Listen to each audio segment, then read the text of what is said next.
இப்போ இருக்க கிளைமேட்டுக்கு காலையிலேயே நண்டு பிடிச்சி குழம்பு வைக்கலாம்னு சொல்லிட்டு காலையிலே கிளம்பிட்டோம்.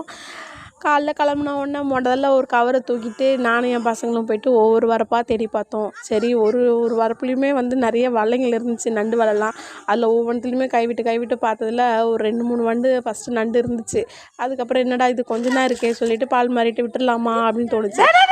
அதுக்கப்புறம் கொஞ்சம் கொஞ்சமாக கிடைக்க ஆரம்பிச்சிச்சு. சரி சொல்லிட்டு மொத்த நண்டையும் ஒரு வழியாக பிடிச்சி எடுத்துகிட்டு வந்துட்டோம். எஸ்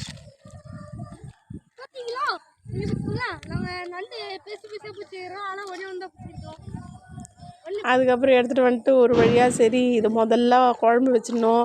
சரி இவனுங்களுக்கு ரொம்ப சளியாக இருக்குது, முதல்ல வந்து குழம்பு வச்சுட்டு சூப்பு மாதிரி இருக்கும்ல அது முதல்ல கொடுக்கலாம் சொல்லிட்டு நண்டு பிடிச்சி எடுத்துகிட்டு வந்து முதல்ல குழம்பு வைக்கிறதுக்கு ரெடி பண்ணிட்டு இருந்தாங்க எங்கள் மாமியார்.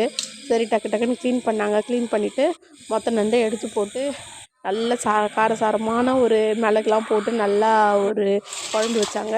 அது லாஸ்ட்டாக எடுத்து நண்டு எடுத்து போட்டு அந்த காரமாக இருக்கும் இல்லையா, அதையும் எடுத்து வந்து புழிஞ்சு விட்டாச்சு.